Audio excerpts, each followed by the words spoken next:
ये कहानी है सोनपुर गांव की। इसी गांव में एक ही आंगन के आसपास दो घर बसे थे। एक घर में रहती थी जेठानी, जिसे पैसों का घमंड था, दिखावे की आदत थी और हर पूजा को शानो शौकत से करना उसका स्वभाव था। आज भी उसके घर में पूजा की जोर जोर से तैयारी हो रही थी। फूल सज रहे थे। लेकिन उसी आंगन के पास एक और घर था। उस घर में रहती थी देवरानी, जो गरीब थी लेकिन दिल से बहुत दयालु थी। वहां न फूल थे न शोर, ना ही किसी को पता था कि आज पूजा का दिन है। सुनते हो जी, पंडित जी को टाइम से बुला लेना। हाँ हाँ, बुला लिया है। पूजा बड़ी रखी है इस बार। मेरी सारी सहेलियां आ रही हैं, शहर से भी 2-3 आने वाली हैं। अच्छा है, घर की शान बढ़ेगी। सब कुछ बढ़िया होना चाहिए, आज कोई कमी नहीं रहनी चाहिए। तुम चिंता मत करो, सब ठीक रहेगा। राधा अपने घर के बाहर झाड़ू लगा रही थी। आज पता नहीं क्यों मन भारी सा लग रहा है। उसी समय गांव की 2 महिलाएं उधर से गुजरी। अरे राधा, तू अभी तक यहीं है? तुझे नहीं पता, तेरी जेठानी के घर आज बड़ी पूजा है। पूजा? मुझे तो किसी ने नहीं बताया। अजी छोड़, शायद भूल गई होंगी। या फिर जानबूझकर नहीं बुलाया होगा। ये शब्द राधा के कानों में नहीं, सीधे दिल में चुभे। औरतें चली गईं। राधा झाड़ू हाथ में लिए खड़ी रह गई। अगर पूजा है तो मुझे क्यों नहीं बुलाया? क्या मैं इस घर की बहू नहीं हूँ? या फिर गरीब हूँ इसलिए? राधा घर के अंदर गई। उसका पति मोहन बैठा था। सुनते हो, दीदी के घर आज पूजा है। होगी, मुझे भी किसी ने नहीं बताया। गांव की औरतें कह रही थी बड़ी पूजा है, शहर से मेहमान आ रहे हैं। तो फिर चलकर देख लेते हैं, अपना ही घर है। राधा के मन में उम्मीद जागी। राधा ने अपनी सबसे साफ साड़ी पहनी। बिना बुलाए ही वो घबराई सी जल्दबाजी में तैयार होती है। उसे बस इतना पता था कि उसकी जेठानी के घर पूजा है, लेकिन ये बात उसे किसी ने नहीं बताई थी। इसी उलझन में वो चुपचाप अपने कदम जेठानी के घर की ओर बढ़ा देती है। दीदी, मैं आ गई। आ गई? किसने बुलाया तुम्हें? पूजा है ना, इसलिए। पूजा? या फिर दिखावा करने आई हो? और ये क्या पहन रखा है? यही साड़ी मिली थी तुम्हें? दीदी, मेरे पास यही है। हद होती है, मेरे घर में पूजा है और तू ऐसे कपड़े पहनकर चली आई। गरीबी जब देह से लिपट जाती है तो इंसान के कपड़े उसकी औकात बना दिए जाते हैं। कभी साफ सुथरी साड़ी पहनकर आया कर, लोग क्या सोचेंगे? दीदी, मैंने धोकर ही पहनी है। चुप, बहाने मत बना। मेरी सहेलियां शहर से आ रही हैं, बड़े बड़े घरों की हैं। तो मैं कोने में बैठ जाऊंगी दीदी। नहीं, अगर किसी ने तुझे देख लिया तो मेरा मजाक बनेगा। जहाँ रिश्ते इज्जत से नहीं, दिखावे से चलते हैं, वहाँ सच्चाई सबसे पहले चुप कर दी जाती है। दीदी, मैं कुछ काम कर दूं?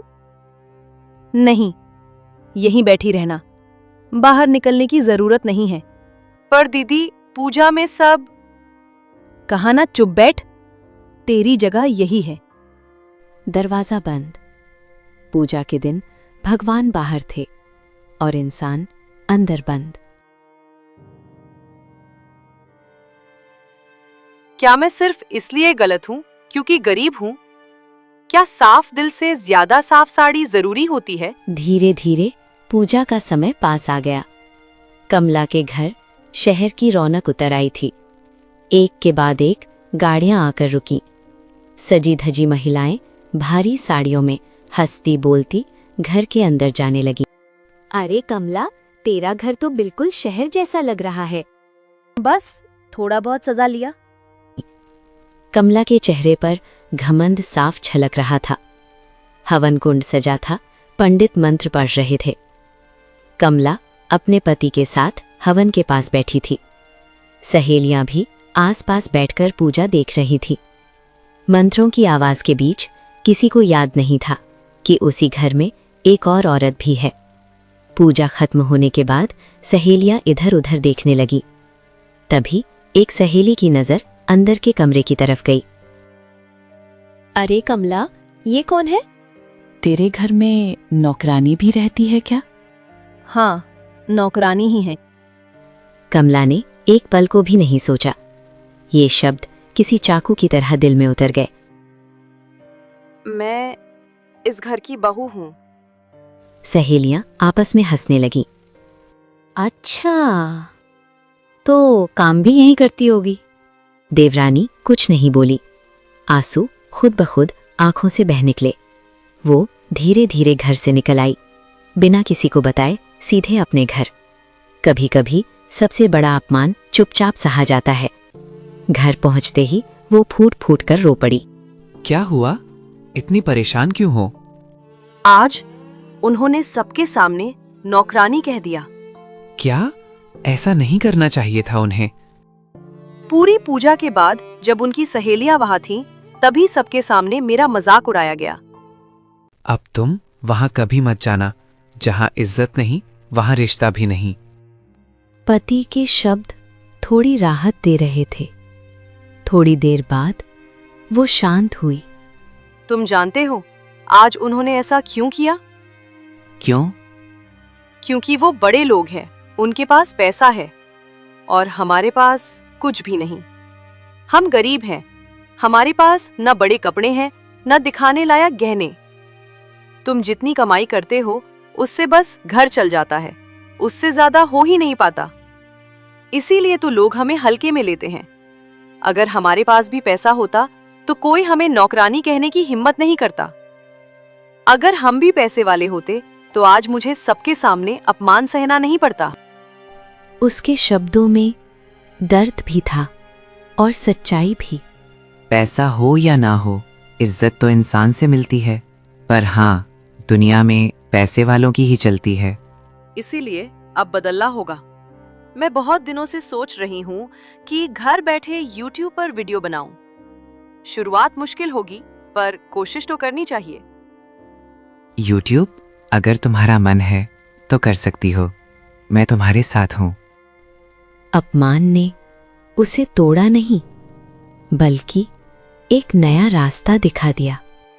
उस दिन के बाद उस औरत की जिंदगी अचानक नहीं बदली थी, लेकिन उसके अंदर कुछ बदल चुका था।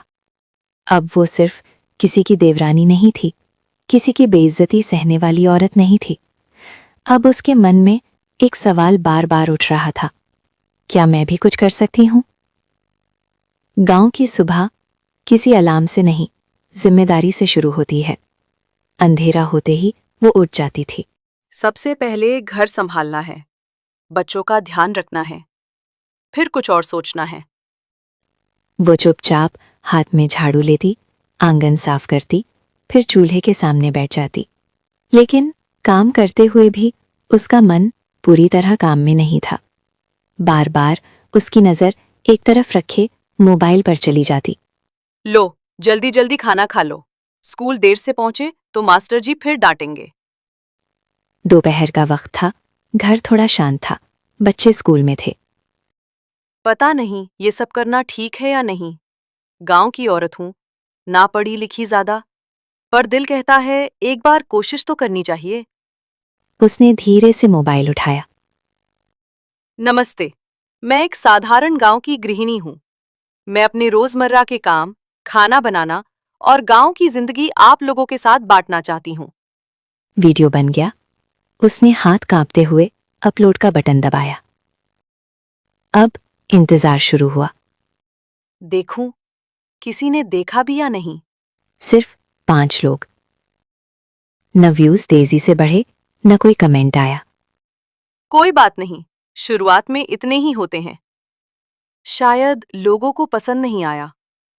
इतनी देर से मोबाइल क्यों देख रही हो? मैंने आज एक वीडियो डाला था। सोचा था शायद कोई देखेगा, शायद कोई बात करेगा। लेकिन सब खाली खाली सा लग रहा है। शुरुआत है, हर चीज में वक्त लगता है। उसकी आंखों में निराशा थी, लेकिन हार नहीं। दिन बीतते गए। हर वीडियो के बाद वो मोबाइल उठाती। आज शायद कुछ ज्यादा लोग देखेंगे। व्यूज 100, 200, पर उम्मीद जितनी बड़ी थी, नतीजे उतने छोटे। इतनी मेहनत, फिर भी कुछ नहीं। 1 साल, 2 साल, 3 साल, 250 से ज्यादा वीडियो, लेकिन सफलता अब भी दूर खड़ी थी। कभी कभी लगता है सब छोड़ दूं, पर दिल नहीं मानता। अगर दिल नहीं मानता तो मत छोड़ो। एक दिन, बिना किसी तैयारी के वीडियो अपलोड। कुछ घंटे बाद माँ, देखो व्यूज बहुत ज्यादा है। 5,000, 50,000, 1 लाख।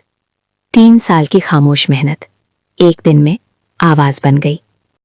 अगर आप जानना चाहते हैं आगे क्या हुआ, तो चैनल को सब्सक्राइब कीजिए और कमेंट में पार्ट 2 लिखिए। हम बहुत जल्द मॉरल स्टोरी का पार्ट 2 लेकर आएंगे।